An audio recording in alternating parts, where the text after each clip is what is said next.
Sekarang kita masuk pada halaman 117, yaitu bagian tas 4 ya. Mempraktekkan cara memberikan perintah-perintah atau instruksi-instruksi. Nah, apa tugasnya? Nah, dalam kelompok, praktekkan memberi perintah-perintah atau instruksi dan mengikuti instruksi. Jadi kalian akan belajar bagaimana memberikan instruksi atau perintah dan mengikuti instruksi.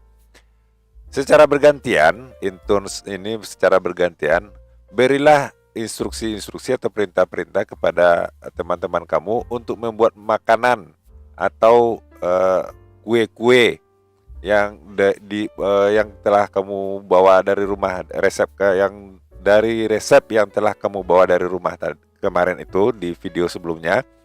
Ya, resep ini ya. Nah, ini dia di tas ketiga ada kamu diminta untuk mencari resep makanan ya. Nah, kamu bawa ini dia. Ini kalau sudah kamu buat itu sudah aman. Yang tes 3 ini ya. Lanjut mana lagi? Nah, untuk membuat kue-kue dalam mendengar resep kamu dan meminta teman kamu untuk melakukan tindakan-tindakan atau perintah-perintah tersebut.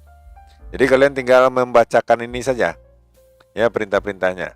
Langkah pertama apa? Langkah kedua, langkah ketiga, langkah keempat. Kalau ada 10, sebutkan 10-10-nya. Jadi pura-puranya teman kamu itu akan melakukan instruksinya seperti yang kamu sampaikan. Itu dia mempraktekkan cara memberikan instruksi atau perintah dan bagaimana menerima perintah tersebut.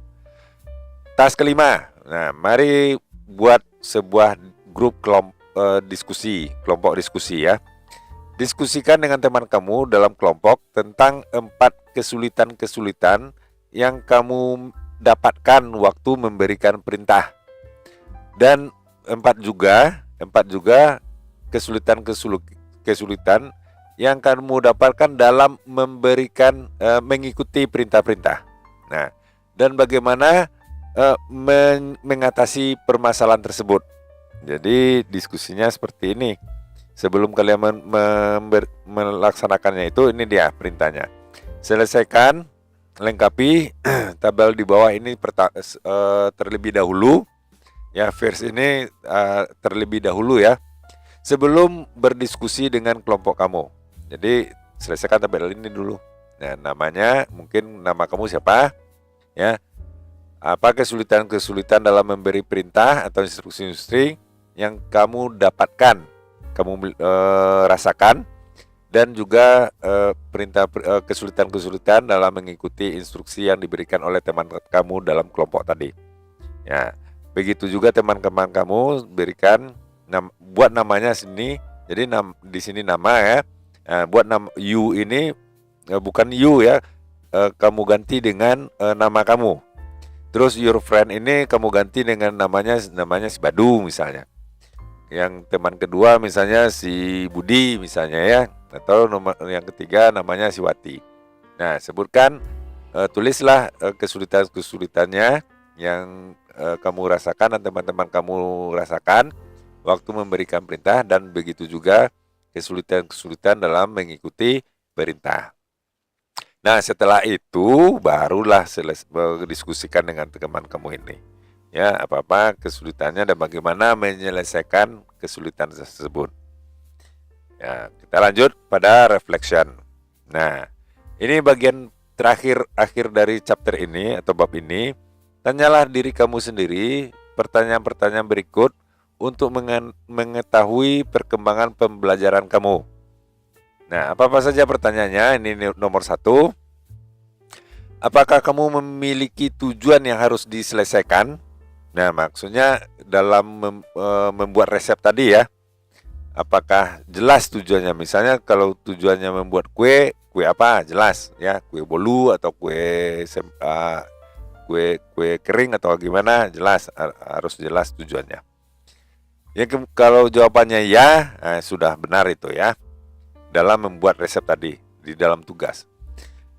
Nomor 2, apakah kamu sudah memiliki bahan-bahan ya, ingredient ini bahan-bahan, material-material, bahan juga benda-benda dalam membuat resep tadi.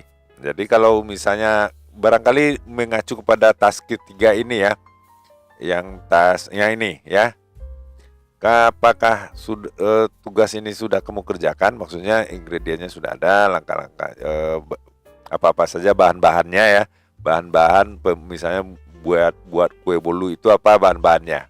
Nah kalau sudah itu oke, sudah oke itu. Nomor 3, apakah kamu tahu langkah-langkahnya? Nah kalau langkah-langkah yaitu di bab 3 juga, bukan bab 3, tas ketiga juga ini ya. Nah, ini langkah-langkahnya sudah tahu, langkah pertama apa yang harus dikerjakan, langkah kedua apa yang harus dikerjakan sampai selesai, sampai last step-nya. Apakah 5 langkah, 3 langkah, atau 10 langkah itu terserah kamu, resep yang kamu buat. Kalau sudah oke itu. Kemudian nomor 4, apakah kamu menggunakan perintah? Artinya dalam tugas-tugas ini, dalam tas ketiga ini, apakah sudah kamu menggunakan kalimat-kalimat perintah atau kata-kata perintah ya?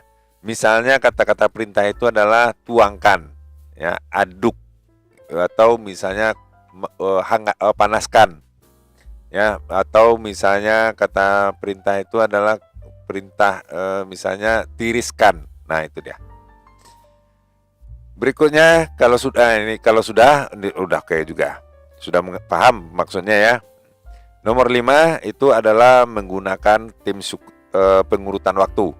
Maksudnya yang pertama yang harus dikerjakan ini, yang kedua yang harus dikerjakan itu, yang ketiga yang harus dikerjakan ini lagi. Nah seperti itu. Kalau sudah kamu sudah paham masalah time sequencer ini, pengurutannya, nah itu sudah oke itu. Nomor 6, apakah kamu memperhatikan pada cara pengucapan spelling ini ya, cara pengucapan, apakah pengucapan kamu sudah benar, nah, atau masih perlu diperbaiki? Nah, itu harus kamu pahami. Ya, kamu harus apakah sudah cocok dengan petunjuk yang diberikan oleh guru cara pengucapannya atau belum? Kalau belum, nah kamu harus banyak berlatih mengucapkan kata-katanya. Kalau sudah, ya oke, tingkatkan ya. Ini tanda baca, ya, tanda bacanya. Jadi kalau dalam membuat resep itu, apakah titik koma sudah benar atau misalnya ya spasi dan segala macamnya sudah benar, tanda-tanda bacanya, titik segala macam, koma segala macam ya, tanda perintah, tanda seru, tanda tanya segala macam. Nah, kalau sudah oke. Capitalization ini adalah huruf besar, huruf kecil. Apakah di dalam membuat setelah titik, apakah kamu sudah menggunakan huruf besar, ya, atau apakah setelah koma kamu menggunakan huruf besar juga? Kalau sudah setelah koma menggunakan huruf besar kan salah. Nah, kalau masih melakukan hal seperti itu, artinya kamu harus masih memperbaiki lagi. Dan terakhir adalah untuk nomor 6 ini adalah format, ya, susunannya sudah benar apa belum? Ya, format dalam membuat langkah-langkah membuat kue ini, formatnya sudah benar apa belum? Apa maksudnya sudah berurutan apa belum? Nah, ini dia. Kalau belum berurutan, ya masih loncat-loncat. Nah, jadi itu harus kamu perbaiki lagi. Nah, nomor 7, apakah kamu sudah menggunakan referensi atau kutipan ya? Nah, referensi atau kutipan ini dari mana? Misalnya kamu membuat kue, kamu dapat resepnya itu dari mana? Misalnya dari ibu atau kakak atau dari internet atau di mana? Kalau sudah menggunakan referensi seperti itu sudah bagus. Tapi kalau belum, misalnya asal-asal saja itu salah itu ya. Jadi kamu harus perbaiki lagi. Nah, ini petunjuknya. Jika jawaban kamu itu tidak terhadap salah satu dari pertanyaan-pertanyaan yang di atas, jadi dari 7 pertanyaan ini, kalau ada yang jawabannya tidak, maka temuilah guru kamu dan diskusikan dengan beliau bagaimana agar kamu itu mengerti dan bisa menulis atau berbicara atau speaking ya tentang pengembangan pada diri kamu agar lebih baik. Nah, itu dia. Ini artinya. Nah, barangkali itu dulu untuk kali ini. Jangan lupa subscribe dan like videonya ya. Diskusikan dalam kelas. Mudah-mudahan bermanfaat. Sampai jumpa.